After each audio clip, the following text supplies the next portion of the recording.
So friends, right here is this particular one is a TS8000 board. This is off of a thermo spa, but I think you'll see this under an 8000 board with several different prefixes.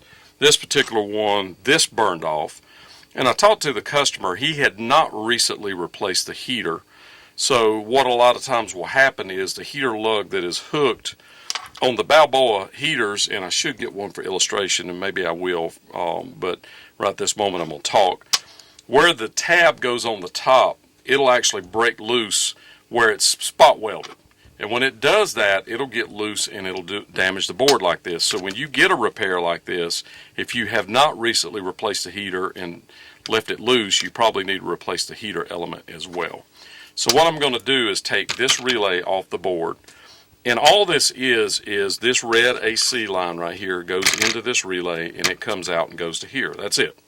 So I'm going to put this in place of it, and you see there's a jumper here and a jumper there. So I will jump from here to the relay and then from there back to the heater and bypass this part of the board, because the rest of the board you can see looks good.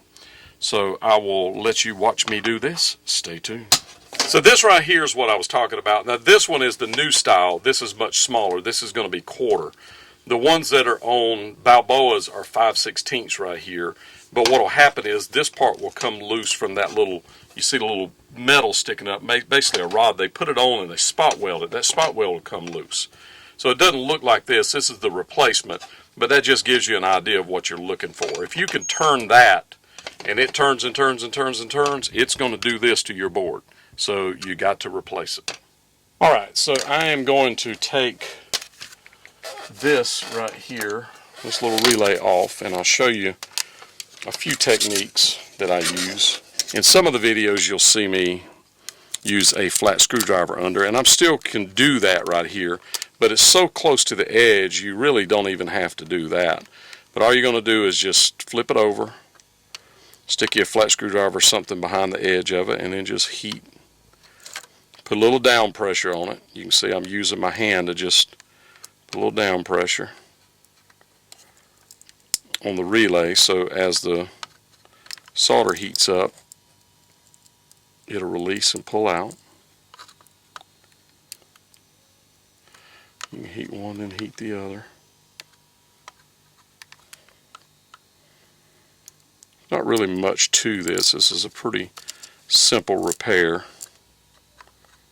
It takes a little while to get good with the soldering gun, and I'm not the greatest, but I'm decent with it. And so those two are out.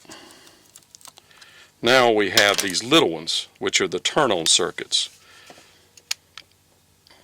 And so I'm going to just take my hand and pull and just heat the turn-on circuits. And there you go. Just that simple. You see how quickly that's off. Now on the website now I have these, and I'll show you what they are. I have this drill bit set, and what I do with this is I find a bit that is the correct size for the two things that you have here. So you've got this one and then you've got the bigger ones. And these are little teeny tiny drill bits and a little teeny tiny hand drill. But what that does, you want to try to find something that's similar to the tab. So I'm going to go with one just a hair bigger than that. And in this drill bit set, we'll have sizes that are pretty close. That one right there is decent. So I'm going to chuck that in here. I'm going to tighten it up, and then I'm going to just simply go right in the center and just drill through it. All I'm doing is just drilling and you don't want to damage the circuit on the board. You just want to drill the center part. But solder will drill pretty simply.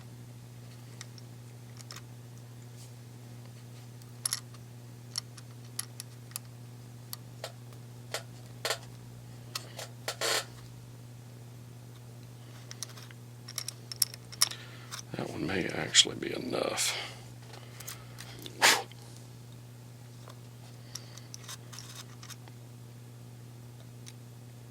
This one.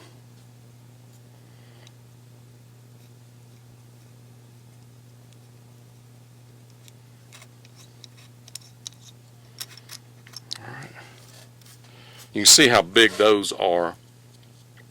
They're pretty large, those two, as opposed to the little ones. So I've got a big drill bit. I'm right-handed, so it's hard to do it, and it's also a little hot. So just be careful with that part of it.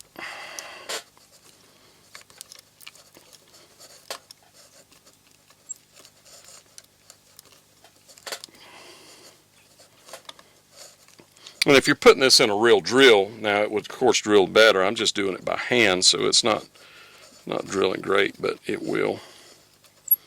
The biggest deal with this little kit is the little tiny drill bits. And I do have them on the website, and I don't have many of them because I don't know if anybody will actually buy them, but this is how I do it. This is what I use. And so what I'm going to do is get these sizes, and I'm going to check it and see if the new relay will fit in it. If not, I will go just a little bit bigger. But especially on those turn-on wires, you don't want to get crazy. These don't matter. These are so large. If you made the hole bigger, it wouldn't really make any difference because we're going to use jumpers. But these turn-on wires, you can't damage that part of the board.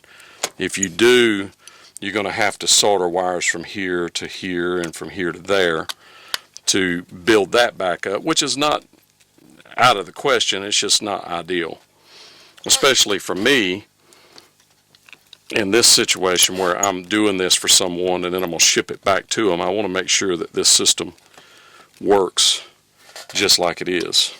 And solder is soft, as you can see. It's very soft. So that one is through. This one's through. I'm going to ream them just a little bit. Whew, that was a bit of a challenge. So the other thing that you got to do is you got to straighten these. These two can bend, so you've got to line them up where they'll line up with those two holes, and these actually will. So now I'm going to go here, and I'm going to show you that I'm going to take the two turn-on wires are in the front. So you just slip those through. Yep, the sizes I did are actually good. And you can see that they're all sticking through right here. So what I'm going to do is take the, I'm sorry this chair is so squeaky. I don't normally do soldering right here, so I don't really notice it squeaking, but when I'm doing this I really notice it. But all you got to do is get one soldered, and then the relay will stay, and then you can just finish it. Let's heat a little bit of solder. Get that hot. And what you'll do is shake the board. With this liquid, you shake the board and it'll run down in the hole. That one is good.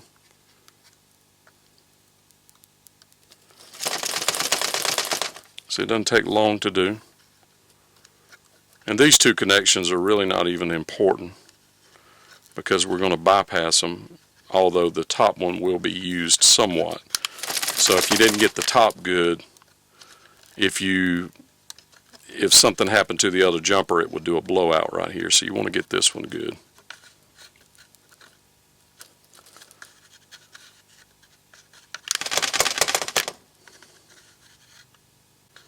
And the key to this is just getting it good and liquid and just shaking the board.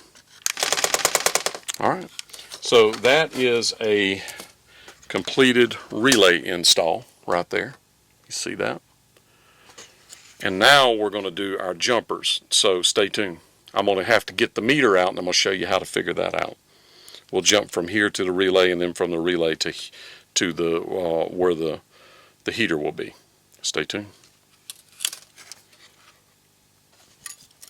Alright, so next what I'm going to do is I'm going to take this old stuff off the board. Just take a knife and just cut it like that right there and just peel the bad stuff off because you don't want it lingering around. And it's nothing but just copper, just that was soldered onto the board front and back. Just cut it just like that right there. Just peel it right off, that way it doesn't short to something. And so now we're good as far as all that goes. The next thing I'm going to do is we're going to measure with the voltmeter in the ohms mode. So you would put it in the upside down, what I call the upside down U, or ohms, right here. And what you're looking for is your first connection. So I'm going to hold this, and what I'm going to do is try to make it where you can see both here. So I hope that this right here will work. So what I'm doing is looking for a red AC, which is the input side of the relay. And you see when I touch there, it makes a connection. And there, it's open. So let's go back.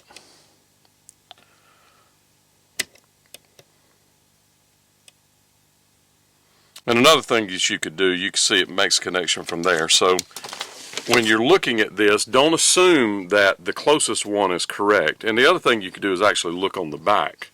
You could see that it makes a connection from here to right there. So that tab goes through to here. So our first jumper is going to be from here to there. And I have these jumpers on the website. I'm going to have a kit for this. So our first jumper will be here. And literally do this right here, from here to here. That's one. And these right here can get in the way. That's an extra, just in case you had a situation where you didn't have an open. You could always stick this on and then stick the one beside it back on it. But in this particular case, I'm going to pull this off. And I'm going to take this off so it does not short the relay closed by touching here. Now the next one is one that I have a loop on to hook to the heater, and then it's got a spade here. And in this particular case, I'm going to put it here, like this right here. So this will be the output side to the heater. So basically what you're doing is you're bypassing, put it on the, you're bypassing this part of the board, you're bypassing this. We jump straight from these tabs to here, and then from this tab to the heater. So I will show you an example. It won't be this board, but I have a tub that's actually in the back that we did a board repair on. Now that one had a relay with the tab on it that I was able to jump. Some of them have tabs on the relay on the left, some of them are blank, like this one right here. So I'm going to show you the one that's out there in the test bay that I did the same repair. It's a different style board, but the same setup, and I'll show you what it looks like. Stay tuned. This is an example of a different board that I did this repair on. This board looks like this would be like a VS501 or a VS510, 520. And you could see that it had a tab already right there, and what I did was jump from the tab to here, and you can see up in here where it actually got damaged as well. Same scenario, somebody probably replaced the heater, didn't get it tight, or the heater broke loose right here. So there's another example. There's a tab right there to the left of the bolt that you could jump. If this tab burned, you could actually jump from there to here. But in this particular case, you got to make sure that the tab that you see there, though, is the correct tab that does not short the relay together. And in this particular case it is, but don't always assume that it is like that. You could do the same thing on the right, but what we're dealing with in this particular video is the left-hand relay, which is usually the red leg running through. The right-hand tandem relays here are usually the black leg. Now Balboa in recent years has switched that all up. But back in the day, everything was right leg here, black leg there. And I have the kits with the relay, with the two jumpers like I just showed you in the other video on the website. I also have these jumpers where it's a loop on one end and just a spade on the other if you need that particular kit. But remember to measure. You would measure from red to there. If it's shorted from red to there, then that tab cannot be used. You should be able to measure from here to there and it not to touch red, and then you're on the right tab. Thank you so much. I don't know much, but I do know hot tubs. I am the spa guy. We are Hot Tub Parts of America.